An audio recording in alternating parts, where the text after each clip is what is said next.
जिसके संग से हमारे हृदय में विषय वासना बढ़ने लगे, शास्त्र और गुरु की आज्ञा उल्लंघन करने की बात आ जाए, अधर्म में रति होने लगे, स्वेच्छाचार बढ़ने लगे, भोगों में रति होने लगे, उस व्यक्ति का संग नहीं करना, भाई जी महाराज कह रहे हैं। और ऐसे पदार्थ को नहीं पाना जिस भोजन पाने के बाद आपका चिंतन बिगड़ जाए, भगवत चिंतन छूटकर विषय चिंतन होने लगे। वो एक डायरी रखना चाहिए, हर उपासक को लिख लेना चाहिए, आज हमने ये पाया, उसका परिणाम 24 घंटे का जो है उसे लिख लेना चाहिए कि आज हमारी भजन में रति नहीं हुई। और अगली बार किसी से कहना नहीं, लेकिन वो पदार्थ जब सामने आवे तो प्रणाम कर लो, द्वेष मत करना। ये भी बात है, अगर उस पदार्थ से द्वेष किया तो भी संस्कार पुष्ट हो रहे, राग द्वेष रहित प्रणाम किया, हमारे अनुकूल नहीं पड़ता, बस बहुत बढ़िया है। आप किसी उसको निंदा नहीं कर रहे, पर वो हमारी क्षमता नहीं है, हम अपनी बात कहें, हमारी क्षमता नहीं है, चाहे उसे शरीर भाव से बोलो या परमार्थ भाव से, वो ऐसा है जो अनुकूल पदार्थ को लेके पाले। दृश्य ध्याय तो विषयान पुंसात, उसका चिंतन तभी होता है जब हम कोई दृश्य देखते हैं। इस पर बहुत सावधान रहें, बहुत खतरे पे है उपासना। ये जो मोबाइल है सबके पास है छोटा है गले में टांगे हुए, बड़ा है गले में, गाड़ी से उतर रहा तो मोबाइल है, रिक्शा चला रहा तो मोबाइल है। धन्य है कलयुग महाराज की चाल, सबके पास, घर घर कई, एक एक के पास कई, फुर्सत नहीं देगा वो, क्योंकि कलयुग में बहुत कम समय में भगवत प्राप्ति करने का प्रताप है। जो शास्त्र सम्मत जीवन और भगवान नाम निरंतर, तो बहुत कम समय में, जो 10-10 हजार वर्ष तक हाथ उठाए दाहिने पैर के अंगूठे केवल खड़े मंत्र जप करते, 24 घंटे नाम जप से वो प्राप्त हो जाता है। 10,000 वर्ष, वो 24 घंटे कलयुग में, पर 24 घंटे क्या 24 सेकंड भी का फुर्सत तुम्हें नहीं देगा वो। कुन कुन जा रहे हैं साधु समागम करने, संत दर्शन करने, घंटी बज रही ऐसी घंटी बजती है, प्रभु से विमुख करती रहती। पहली सबसे बड़ी हानि तो ये कि हम अंतर्मुख हो ही नहीं पाते। आप बाथरूम जाके बाहर निकलिए तो पहले लगे किसी का मैसेज तो नहीं आया, किसी और कंपनी का था। हमारा चिंतन, बार बार चिंतन, समझो परमार्थ मार्ग के बार बार चिंतन, पूरा का पूरा साधन चौपट करने का बहुत बढ़िया व्यवस्था है।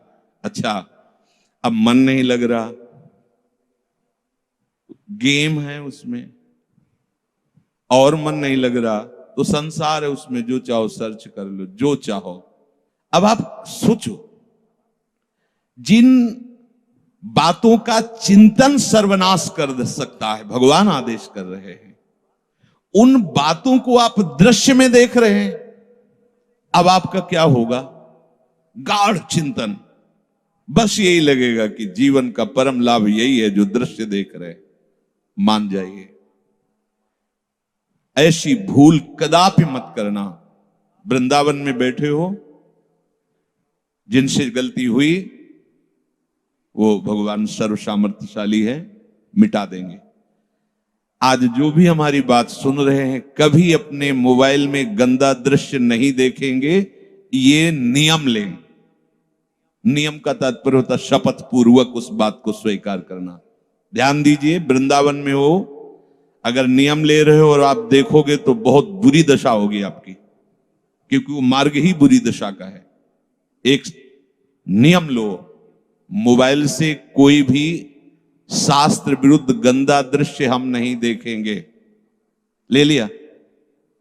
ध्यान दीजिए, सब बच्चा बच्ची, संत और गृहस्थ, सब श्री जी को साक्षी करके वृंदावन धाम में ये नियम लो कि हम व्यभिचार संबंधी, गंदे आचरण संबंधी, भगवत विमुख करने वाले दृश्य बातें हम नहीं देखेंगे। ले लिया, अंदर से देख लो, क्योंकि पकड़े जाओगे।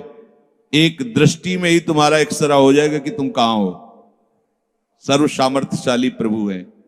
अगर फिर चूक करोगे तो तुम्हें कोई नहीं बचा पाएगा, क्योंकि धाम मां की तरह करुणा रखता है और श्री जी अपार वात्सल्य समुद्र है। इनको साक्षी करने के बाद यदि गलत कदम किया तो आप समझ लीजिएगा कभी दृश्य मत। ये बहुत ही घातक, बहुत ही नाशकारी बात है। आप लोगों को समझ में नहीं आ रहा। अरे जब शास्त्र आज्ञा करता है कि कोई पक्षी अगर मैथुन धर्म से युक्त हो, एक बार दृष्टि चली जाए तो प्रणाम करके दोबारा दृष्टि मत डालना। जब मछली में कोई अंग प्रत्यंग नहीं दिखाई देते और उनकी क्रीड़ा को देखकर महर्षि सौभरी पतित हो गए, तो आप ऐसे दृश्यों को देखकर कहां पहुंच जाएंगे। तुम प्रभु के त्रिगुणातीत मार्ग के पथिक हो तो शास्त्र और गुरु रूप से वो प्रेरणा कर रहे हैं। नहीं तो जो कुबुद्धि है वो कहां से आई है, वहीं से तो आई। तो कुबुद्धि प्रेरणा करती, ऐसा कर लो, ऐसा कर लो, ऐसा कर लो। कुबुद्धि के अंतर्गत मत जाना, नहीं तो जैसा नाश कुबुद्धि से होता है, कुबुद्धि में विषय जहर फैल गया, ये हजारों जन्म तक जाएगा। ये संस्कार बनते चले जाएंगे। देखना लो, अभी तक पिंड छूटा है क्या? सब देख रहे, समझ रहे, गा रहे, सुन रहे, पर अंदर से बुद्धि यही कहती कि भोगों में सुख है। धिक्कार है ऐसी बुद्धि को।